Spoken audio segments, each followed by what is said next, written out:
Initiating Movieboys podcast. Still loading. Tempest and Ryan are on their way. Welcome. Please enjoy the show. Hello, we are back with another episode of Movieboys. Today we're going to be talking about RENFIELD. I am Ryan, and I'm here with my co-host Tempest. Hello there. I changed the intro up a little bit that time. I included the movie title. That's good. Wow, it's so different. I don't know if people are going to be able to accept that much of a change. Did you notice that we're like almost at 200 subscribers? Oh, I did. We're very, very close to 200. I think as of this recording, I think we're like one away or something. That makes me so happy that like people like listening to this because, you know, like when we first started doing this, like, oh, let's just do this for fun. And like, obviously we're not doing things of being like, we want everyone interested in movies to like listen to this, and like we're not crazy about it. So like the fact that like the niche audience we have enjoys us, thank you. I it makes me smile. Thanks, guys. Yeah, and it makes me feel good that people just listen, and it seems like they really engage with it. The people who are listening, and I mean, we would be doing this anyway. I think like there were conversations that we had, like I think last year or something, where we would talk about a movie.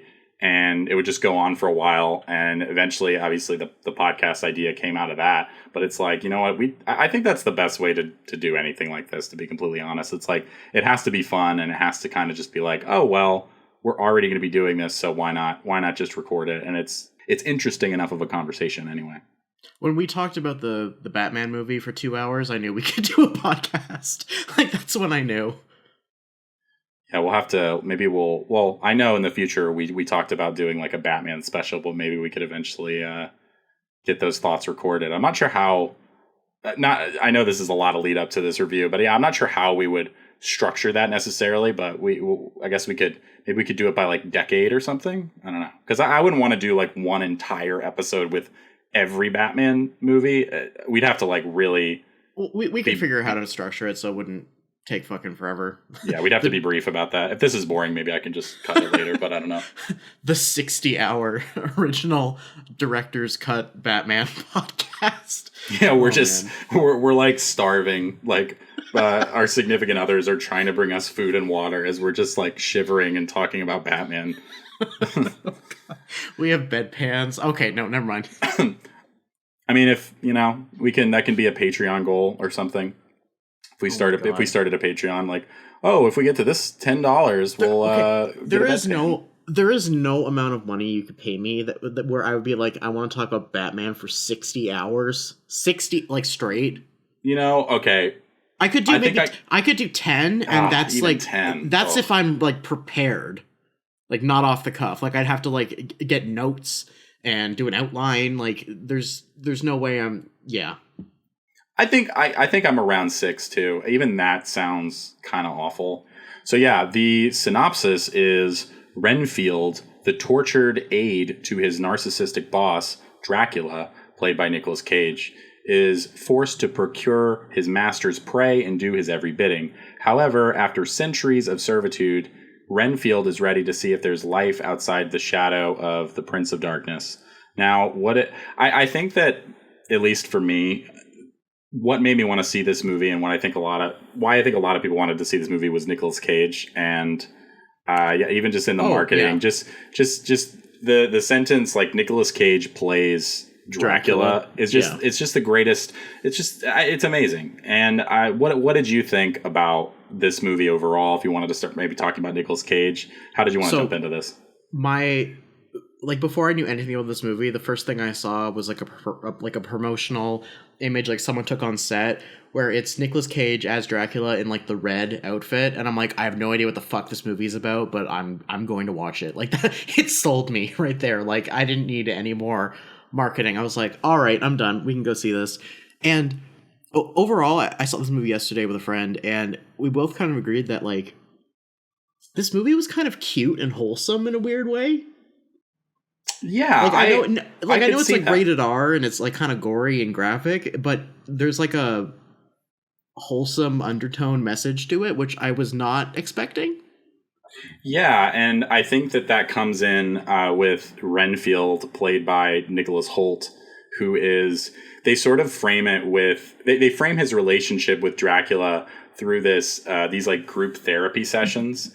And it starts off with him sort of talking to the group and just telling them that he has a codependency issue. He has an issue with this narcissistic person that's controlling his life. And obviously, I really liked that framing device and thought it was really, really funny and kind of charming. And I love that they kept coming back to it because it's I don't know. I think it's kind of a fun and clever way to frame that relationship. And I mean, a big part of this movie is about him trying to like come out of his shadow and to be able to like reclaim his own life and have his own identity. And I agree. I think it ended up being more wholesome than I thought it would be too, for that same reason. I mean, I kind of came just expecting, you know, just some wacky Nicolas Cage stuff, which you do get.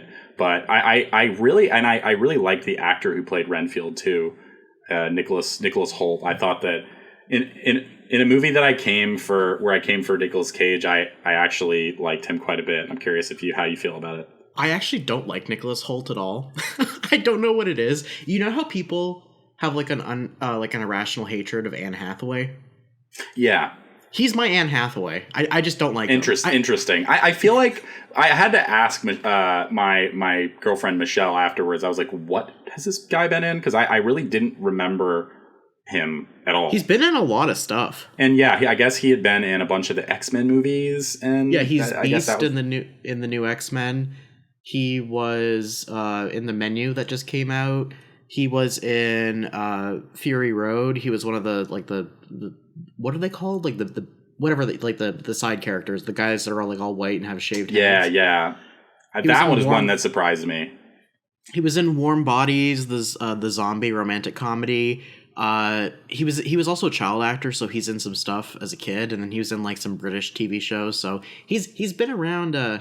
He's been around and he's been in a lot of shit. And he's never really, and I don't know. I know you said you didn't like him, but I'm not saying I didn't think it was like the best performance that's ever. A bit harsh. Like, I don't like hate him, but like there's just something about him where people like him, but like he just, I can't even explain what it is. Like he's just Anne Hathaway. Like, you know, when people are like, oh, Anne Hathaway's a bitch. And it's like, okay, well, what did she do? And it's like, I don't know. She's just a bitch. Like, that's kind of how I feel about him. Like, I can't explain it. I'm sorry, but I think that's fair. There's just some actors that just it's either like they have that face or like it's just their performance is kind of their performances are kind of irritating and samey. And I just never really even like, I don't know, took note of him or thought about him at all. And that's kind of why I didn't really watch a lot of the trailers for this. So I kind of assumed Nicolas Cage was going to be the main actor or something. I don't know. But yeah, I thought he did well enough for what it is.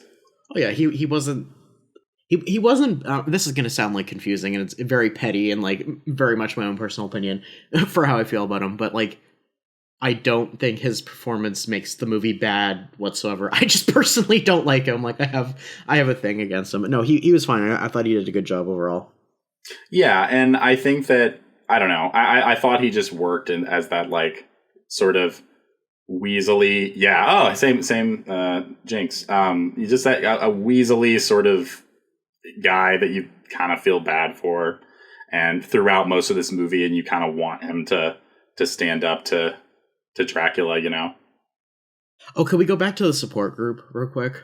Yeah, for sure. So the other characters in this, one of them is a cop named Rebecca, played by Awkwafina, and the other is a like very over the top like mobster type of character played by Ben Schwartz. So for the like the support group or whatever, I like that as a framing device. The only thing that I wasn't a big fan of was I didn't particularly like that it was so specific, and this is going to get into my criticisms of like the script overall. Like, I don't think there are support groups for, like, people who just have assholes in their life. Like, that's not... Maybe... Like, when I think of support groups, I think of, like, people who have cancer, people who are, like, widows or widowers, or, like, you know, like, AA, or, like Addicts Anonymous. Like, I think of those kind of things. Like, those are the kind of support groups I think of. And I wish that they kind of went, like, more, like, in a Fight Club direction, where he was going to like a support group for like something he didn't exactly really need, in the sense of like it's not the same thing he's going through, but you're able to like storytell and compare like what they're talking about in the group with what he's actually going through. Does that make sense? Yeah, that I think that makes sense. I don't know. I've also never really heard of a support group that's. I've also never really heard of a support group that's for that specific thing.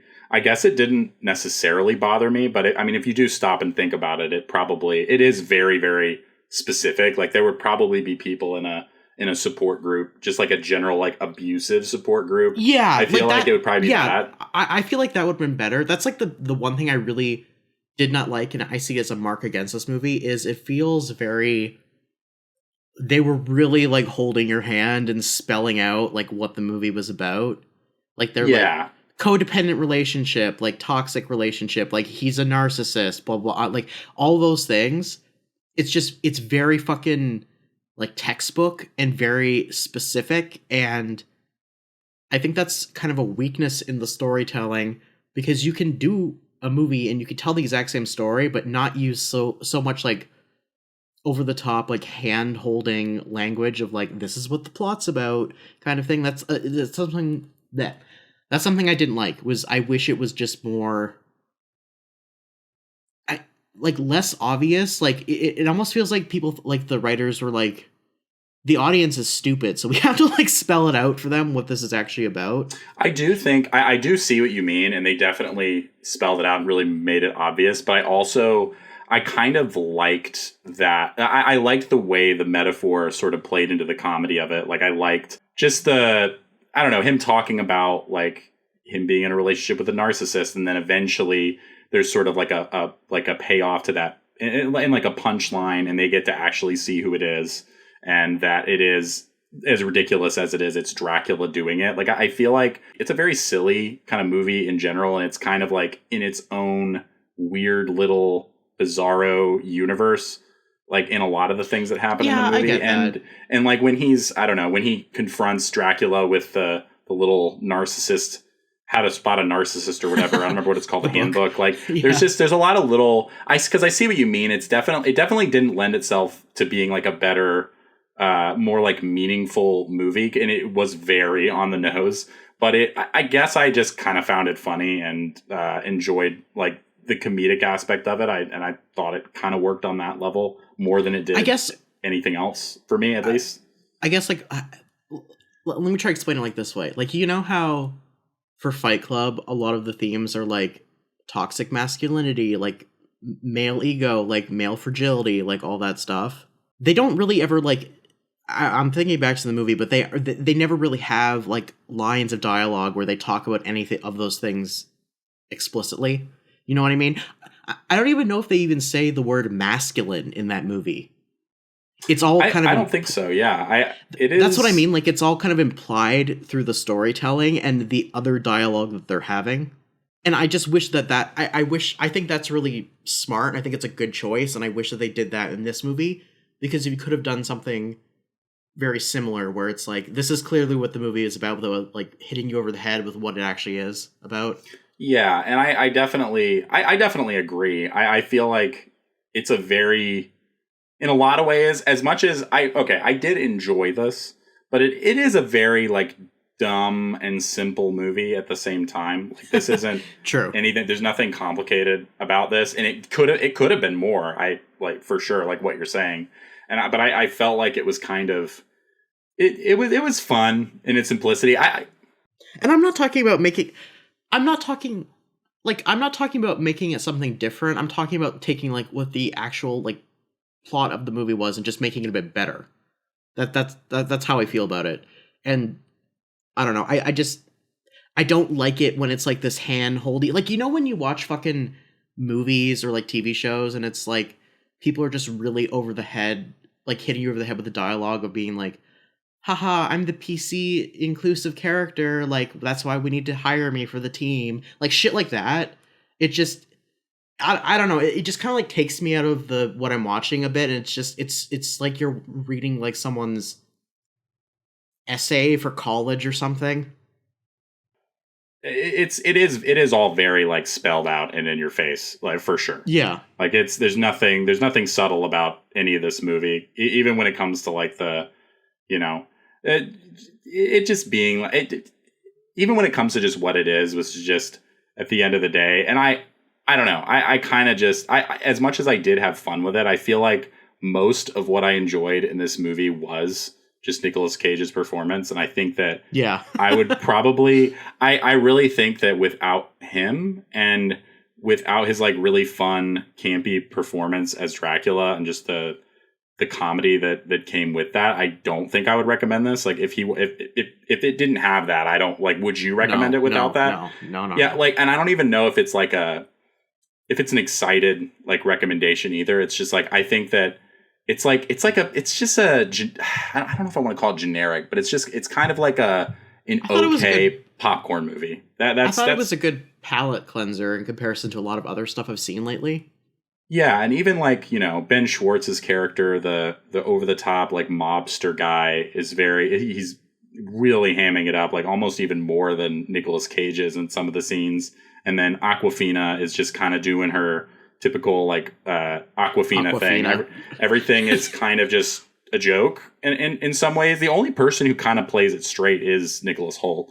And maybe that's why he did sort of stand out a little bit, even if he's not in a serviceable way. You know, it's not like stand out like, oh man, I need this guy to be in everything. It's more just he's like a serviceable kind of straight man type of actor. But it's all very silly, and I don't know. I guess my biggest thought coming out of the movie, and I did think it was okay, was I would like to see more horror, like takes on horror movies that just don't turn into action movies, because I feel like that's kind of an easy route, and I would have this kind of just. It's a Dracula movie, and it has a lot of references to like old classic like Silver Age like horror movies, like, and it's kind of fun because the intro they sort of show their relationship through flashbacks like it's an old vampire movie, and I thought that was fun. I would have honestly liked to see that come back into the movie in some way. I don't know how it would have fit, but like I don't know. I don't know where I was going with that specific angle, but I think that it would have been nice to have some more like horror in the movie itself. Like, to me, horror isn't just like someone getting their arm ripped off or something and then just there's a lot of blood. Like this whole thing is it's kind of plays out as kind of a generic action movie when those sequences do come into play. And it's not bad. Like, the action is okay. It's like shot in a somewhat, I would say it's just somewhat average. Like, it's not too shaky. Like, you can tell what's going on. But in my opinion, and I don't want to go into this like too much or whatever, but I really did think like the blood effects were like, I like the idea of them doing this crazy over the top like geysers of blood, which they were trying to do in some of the scenes. But after the scene ended, like a second after, they would just there was no blood on any of the actors at all. And they were it was just kind of little drops on their faces maybe, and you'd see a little bit on their clothes. But it's like, if those crazy geysers of blood actually went off, like I actually do want to see some real repercussions. And it kind of goes into that, like I think I've talked about, and I don't remember what past episode, but just talking about like CGI like effects in that way. And like, I'm okay with you including CGI effects, but I also want it to be like there needs to be some physical effects and that are actually tangible too, or it's just going to seem fake.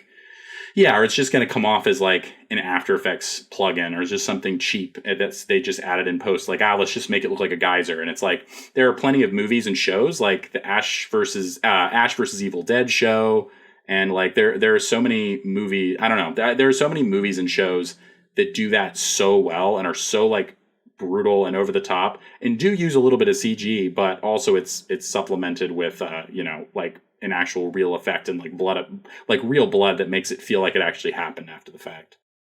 Can I do a deep cut?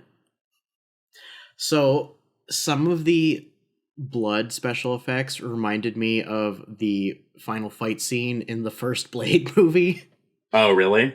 Yeah, you know, it kind of looks like a lava lamp soup kind of thing. Yeah, I agree. No, yeah. I didn't even think about that. You're right. It's like, I don't know who did it. I guess yeah. It came out like 98. I don't know if I don't know who did the blood, but it's almost like they hired the same guy from back then, and it's like, it's a little better. Yeah, Look how much I've improved in 20 years, guys. I guess what I was trying to get at by going into that a little bit again, just the overall message I was trying to say is, I'm not saying it's a bad thing that this is like more of an action movie, but when I think Dracula, I think of a horror movie, and I at least would have appreciated some more scenes. Yeah. Psychological. Right. Yeah. Like, but this is kind of, okay, I don't want to say this, but like, what's the difference between the type of scenes that are in this, the vampire scenes that are in this, and like Morbius? You know what I mean? It's just like, it's just actiony. It's like very Marvel. It's like, this could be like a Marvel movie, like in terms of the way that, obviously it's more violent. I think people would say like, oh, but like people's hands get ripped off and stuff. And it's like, yeah, but it's just, it's very like superhero-y, the way that it takes it. And I would have liked to see like, maybe Dracula like sneaks into somebody's house at night and scares them and intimidates them. Like just some more moments that were actually horror. You're a fake fucking fan for just saying that. Do you realize the mistake you just made? I don't know. What have I done? Vampires can't be invited in your home without an invitation. Okay, but no, you're right. You're right. They even applied that in the movie. That's like, remember when they had the fucking doormat that said "Welcome Home" or whatever? You're exactly right. No, you're exactly right. That I can't skate out of that one. I won't edit that one out. But no, but I'm trying to find a better way to describe it, though. I know what you mean, though. Like maybe like someone, maybe you could have a scene where like someone he does get invited in, but it's it's like a tricky way, or maybe he finds a way around that or something, and is able to just really prey on someone rather than, and you get little glimpses of it, of him just being kind of sneaky, and when someone approaches him, or it could be someone going to his like turf and him like really scaring the shit out of them. Like, and I know it's fucking crazy Nicolas Cage. So I'm not saying that like it's going to be the scariest thing in the world, but like maybe you could just play around with those elements a little bit, even if it is in like a dark comedy kind of way. Yeah. And to me, there were little moments of that, but I wish I kind of would have liked to see it more. Like despite all the death and the murder, it really didn't feel like Dracula was a threat. And even though that's because he was like regenerating for most of the movie, he still didn't really seem like much of a threat. Yeah, and that's also because I think so. And that's because like, and this is just the type of world the director was trying to make, clearly, but everything is just very silly and no one really bats an eye when like insane shit happens. Like when Awkwafina first sees, in the very first action scene, she plays a cop and she shows up and Renfield is like, helps her to fight off all these people. He's like fucking them up. Like he's completely like murdering them. And afterwards she's like, yeah, thanks. I really appreciate that. And it's like, oh my God, what the fuck? Like your reaction isn't like, like, who are you? What the fuck just happened? Like, why were you able to do that? What, the SEAL Team 6? Right, seriously. And she's just kind of like, oh wow, you're a hero. And it's like, okay, I guess that's what we're doing. And it just feels more of like a campy, silly, and I know that's the point, but it still like goes back to what you're saying, is like, it's not really, there's nothing really intimidating about, Dracula in the movie for that reason, is because everything feels so loose. One thing I really loved was, I don't know if you noticed this too much, but I really liked the use of color in this movie and the lighting of a lot of shots. I thought that was really nice, and the visual storytelling of like Renfield, like when he was redecorating his apartment and like painting, and like how fucking garish and bright the colors were. But I really enjoyed that because it really shows like his personality, or like just his mood of being like, I've been living in darkness for all this time, and now I'm living in like this bright, colorful, like Barbie apartment. Like I thought that was fun. I like that. That was nice. And just in general, the effects for Nicolas, like going back to, I mean, you mentioned the lighting, which was really great in a lot of scenes, but also just good use of color. The effects for Nicolas Cage's or the Dracula's face, and how it transitioned. It really did feel practical and real, even though they were using CG at points. Like, I would say most of that was practical. I really makeup. liked it a lot, which is great, and which is kind of, again, why it surprised me and was like a little jarring when there was like just so much crazy CG blood, like geysers of blood and stuff. Because it's like and I will say, like, I wasn't there, I wasn't on the production. Like, maybe they initially wanted more of that, but like CGI just saves so much time. So like you never know what it could have been. So I don't always like want trying to clean up all the blood. Yeah, I can't even. Oh my god, I can't even imagine. That would be completely insane. It just reminds me of just like gore concerts. Like I've heard like nightmares about people just having to clean up all the blood afterwards. I can't even imagine. One thing, okay, get ready. Get ready for the fucking rant. Okay, so you know how there's a lot of really close-up shots of people's faces, like when people are doing like dialogue and stuff, it's like really like zoomed in and it's basically just their fucking head.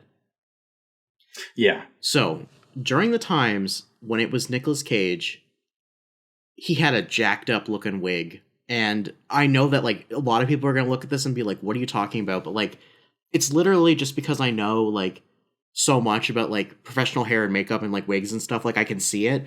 Like at one point, like I don't know if it was like they did like different takes or whatever, but one point you can see the lace front of the wig he's wearing peeling off the side of his face. Oh god, yeah, it's really? it's like for a second, and I'm assuming like obviously like the editor probably doesn't know shit about wigs, so he probably didn't, or like she or whoever the fucking edited the film together probably didn't notice it, but I noticed it. I fucking noticed it. It took me out like so hard. Also, his like hairline at certain points, I don't know if it was the way that he was holding his head or what the fuck was going on, but it was jacked up. Like it seemed like the hairline was like 3 inches higher on one side compared to the other one. And it was just like, who the fuck put this wig on him? Like, or like who okayed like this shot? Because it just looks fucking weird. And this was after he regenerated a bit. So there's no excuse of like, well, his hairline is messed up because he's regenerated. No. This was during like him at like peak regeneration. So like there's no excuse for like why the hairline looks fucking stupid. Another thing, you can see, even with like the wig like on his head, they need to spend some money in the CGI budget to like do a better job erasing the lace front. Do you know what a lace front is? Should I explain this? You should explain it. So for basically like on everything, people wear fucking wigs. They just do. So to like make it look more natural and like it's actually like it looks like their hair, a lot of the times they use lace front wigs, which means they take it's almost like a kind of like think of like a pantyhose material, but a bit firmer.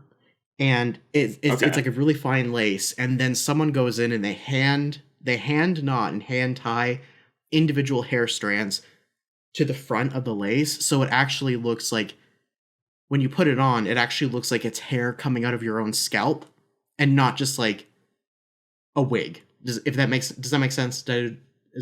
Yeah, that's interesting. I actually did not know how that worked. So I think a lot of people will find that interesting, honestly. A hard front wig is where they don't do that, and it's literally just hair tracks like sewed into like a weft.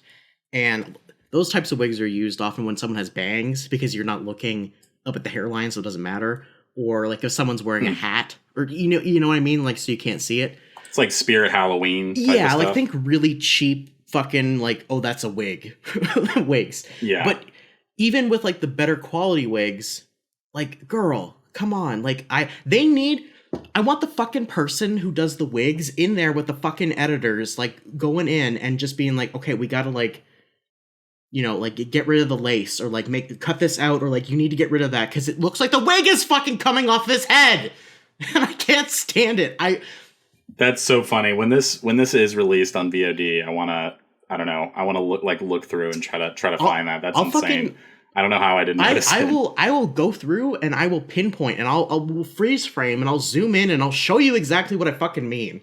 That's so interesting though, because I feel like I need to watch a movie with you and just have you yell about the wigs the whole time, like a Tempest wig commentary. Because I don't know. I guess I don't think it's necessarily that I'm not I would never notice it, but I guess I'm just more focused on other elements because that's what I know a little bit better, and you know that so well that it's hard for you to not see it. So that makes sense. It makes sense that you would notice it. I understand. This is very much like a 0.1% of people are going to notice this, because like the layman person is not going to notice it. And to be fair, like I am being like super nitpicky here, so like, you know, don't be like, oh, I mean, that's what we're here. That's what we're here for, like, though. I mean, like, in I my get opinion. that. So, and if anyone's like, that isn't Nick, he's not wearing a wig, that's his actual hair. Fucking Nicolas Cage has been wearing toupees for years. Like, he's been going bald. Like, he wears toupees like when he's on the red carpet. There's no shame. Like, tons of people in the game wear hair pieces. I don't care. I just want them to look good. That's... Yeah, he's been losing his hair for a while. Yeah, when I saw it, I didn't necessarily notice those moments, but I was like, okay, he's not. This can't be his own hair. No. Like, he hasn't had hair this thick in like a million years. The wig was wigging. Like, and I just... Yeah. Okay, so the other thing, I'm going to move past the wigs now. I fucking loved the drip that they had him in, like the costuming for Dracula. The only outfit I didn't like was when he met the crime boss mom person, and he's wearing kind of like the more traditional Count Dracula outfit. I didn't fucking like that. Like, you know that red suit that he's in? Like, I want him just be in stuff like that. Like, I love the reimagining, like, fashion they did, and I don't understand why they had to do that throwback outfit, especially because at the beginning of the fucking movie, they were doing, like, homage to the black and white Draculas, and, like, we don't need to go back there. I want to go fashion forward. I don't want to see, like, fucking someone's Spirit Halloween Count Dracula outfit. I want to see, like, the cool outfits they did, like that red suit. Like, that was mint. I love that. You think they would have gotten it out of their system with those throwback scenes in the beginning, because that's like, oh, that's kind of a fun way to like pay homage and get to do those old costumes. And I understand like why you might want to do that if you're like a costume designer getting to do like a cool throwback thing. But I agree. I think it could have just kept escalating and getting more interesting and like modern. I don't see why it couldn't have gone that way. Especially since that scene where he shows up at the crime family and he's wearing the old school Dracula outfit, like in the next fucking scene, he's wearing the red suit. So what the fuck is with his costume change? What is he, fucking like drag queen? And this was his second number or something? Like, get the fuck out of here. Like, no, we're not doing like, he's got like a full fucking costume change at the meeting. Fuck off. No. He's got a team of little vampires behind the scenes, like quickly changing him out of costume or something. Unless we get to see fucking why he's changing the fucking costume. Like, you get one costume per fucking outing. Like, there's no, like, that's bullshit. I fuck whoever decided that. Like, no, that was stupid. That would have been funny though if they had just like, if they did show it, like a little team, and he's like yelling at them, like, "Come on!" All right, like he's just like Nicolas Cage is screaming at the team to go faster or something. Maybe that was it. Maybe fuck it. Maybe that was actually it. Maybe that was in like the deleted scenes. It genuinely could be that, or maybe there is just an entire scene or something that they cut, and there was a reason for him to do it, because like this is a very I've seen some other critics point this out, and I admittedly didn't notice it as much as they did, but this is a very short movie. It's like barely 90 minutes. And a lot of people think I like it too, but there's a lot of people that think they cut a lot out of it, which I don't know what they would have. It did move really fast, but I didn't think it moved fast in a way that bothered me. But I'd be curious. Maybe what you said, maybe the costume thing could have been that maybe they moved a scene around or cut a scene or something. It's entirely possible. I wish there was more scenes of like him in a bathtub and then Renfield like scrubbing him with a brush. You know what I mean? Just like, oh god, like, yeah. Just like the horrible tasks that he probably like clipping his toenails. If there was a fucking scene where he's clipping his toenails with like garden shears or something like that, you know what I mean? Yeah, just there really wasn't a lot of like before. We didn't really get to see a lot of his routine and like the things that he typically does, aside from go get these people to kill, or not to kill, but to bring back. I would watch an entire movie of just like Nicolas Cage as Dracula yelling at Nicholas Hoult about like, go get me like shit, and it's not just like bodies, it's like fucking like anything you can think of a servant doing for you. Like if that was the whole fucking movie, Yes, I'd watch it. I don't care. I would honestly probably love that even more. Just like a sitcom where Nicolas Cage as Dracula is just screaming at this guy to do things for him, and he's just like, "Yes, master," and just doing whatever he says, and he's just laughing and just acting like a dick to him. It was, oh man, Nicolas, and I feel like we haven't even. I feel like it's almost it's such a given that Nicolas Cage is amazing in this movie that like I really haven't even talked about it that much, but I really loved him. Oh, he was great. Like he is in every scene is just so unpredictable and fun. Like even in the way that the way that he enunciates, the way that he pronounces words, the way that it's just his performances are just so bizarre in every movie. Usually. And it's just really fun to get to see him like really chew scenery in a role like this. And I think even if we haven't interested you enough in watching this movie, just like once it comes out, just watch all of the Nicolas Cage scenes on YouTube or whatever and just enjoy it, because he is so fucking entertaining in this. And honestly, for me, like easily makes the movie. And I don't know, I'm a big fan of, have you seen the movie Vampire's Kiss? I haven't, but I've seen all the memes. Oh man. Okay. So maybe we'll have to do that in the future as like I torture you and force you to watch it. It is like it is one of the most insane movies you'll ever watch. And it is so funny and entertaining. And I am like kind of genuinely a fan of it, like as a dark comedy. Like I know that his performance is like, a lot of people think that it's terrible, but I think it's kind of genius in a weird way. And I feel the same way about this movie. It's like there is an art to this kind of like, I don't know if campy is the right word, but just he's just so expressive and entertaining in this role and chews the scenery in every single scene he's in. And I honestly wanted more of it, if anything. He is in a good amount of the movie, but it just was never enough. Like I was always like wanting that next Nicolas Cage scene every time he was gone. But I kind of wanted, I definitely, I know we're kind of running long, but I wanted to go into that a little bit more because I really do love it. Okay, one more thing.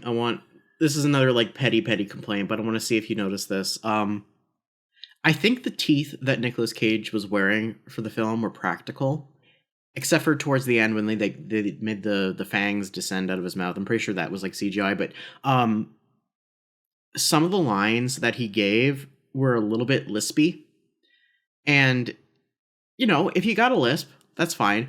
But I do think that the lisp occurred because he's talking with these prosthetic teeth in his mouth. And I think they should have gone back and had him do ADR for some of those lines. For some reason I didn't notice but I could definitely. It was only a couple lines. It wasn't like it wasn't like the whole fucking movie. He's just talking like this with the teeth in. Like it wasn't like that.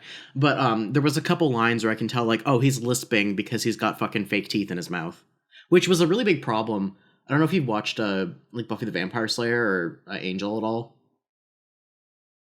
I've seen bits and pieces, but not vampire TV show. A lot of people are in like vampire prosthetic makeup all the time. That used to be a really bad problem in the earlier seasons of those shows. Was the people would have the vampire teeth in and they'd be giving lines and they'd just be lisping the whole time, like just talking like this. And it's like again, like if you genuinely have a lisp, I'm not making fun of like people with lisps here. I'm just trying to point out that like right. That's not the tone of what they're going for, and literally the only reason why this is happening is because the actor is lisping because there's fucking teeth in their mouth. And I don't know, it's little touches like that just make the movie more cohesive to me, like, you know, like filing off the rough edges. And I don't know, I'm very nitpicky when it comes to like little technical stuff like that, as you know, with the wig rant from earlier.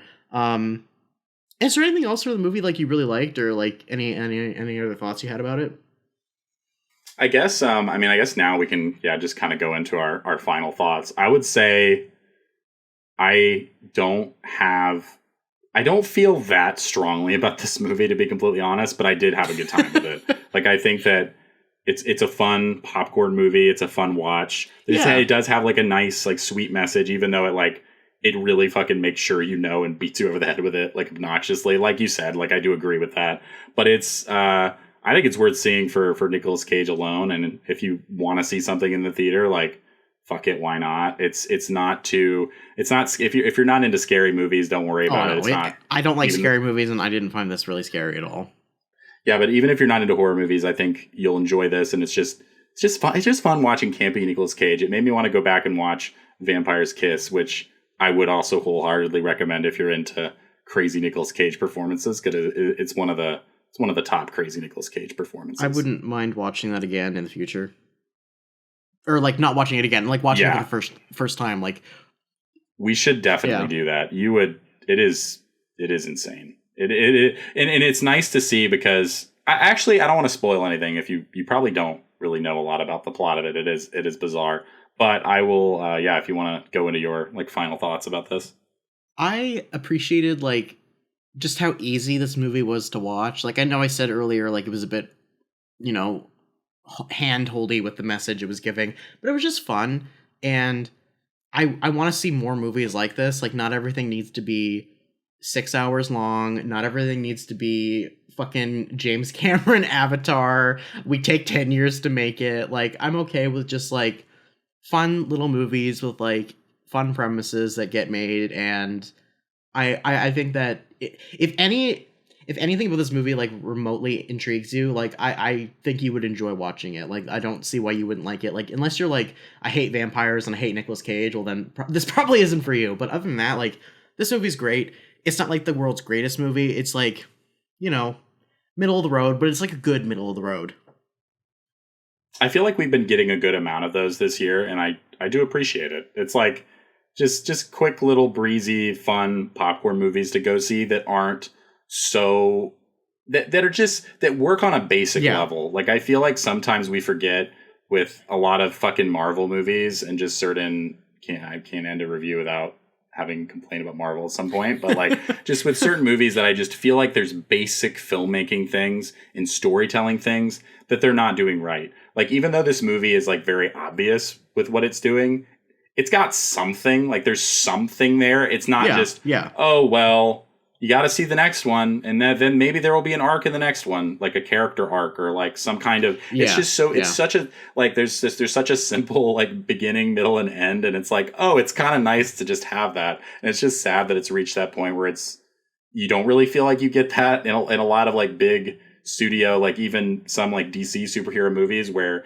you feel like the goal is we need to continue this forever, so we can't completely like we can't resolve really much of anything at all. It's just nice to just have a movie just end and you're like, okay, I'm going to move on with my life now. I don't know. That sounds weird, but I it's just, I don't know. It's simple. You don't need to invest tons of brain space to enjoy this movie. Like you're not trying to keep track of like 6 other movies that came beforehand and like tons of like lore or whatever. It's kind of like vampires. It's pretty culturally ubiquitous. Is that the phrase I'm looking for? Like, yeah. And it's not like, oh, to understand Ben Schwartz's mob character, well, if you didn't understand that motivation that he had, you had to watch the 3 seasons of like a miniseries on HBO. Sorry, it's your fault that you don't understand that. It's like what we're kind of speaking on is like what's good about this is like because it is Dracula and it's a lot of things that like people are familiar with, like the IP, and you're able to like take it and do something like fun and new with it. Like I think that's what really works for it, and I'm all for like seeing more of this in the future with other movies. I agree, and I know that.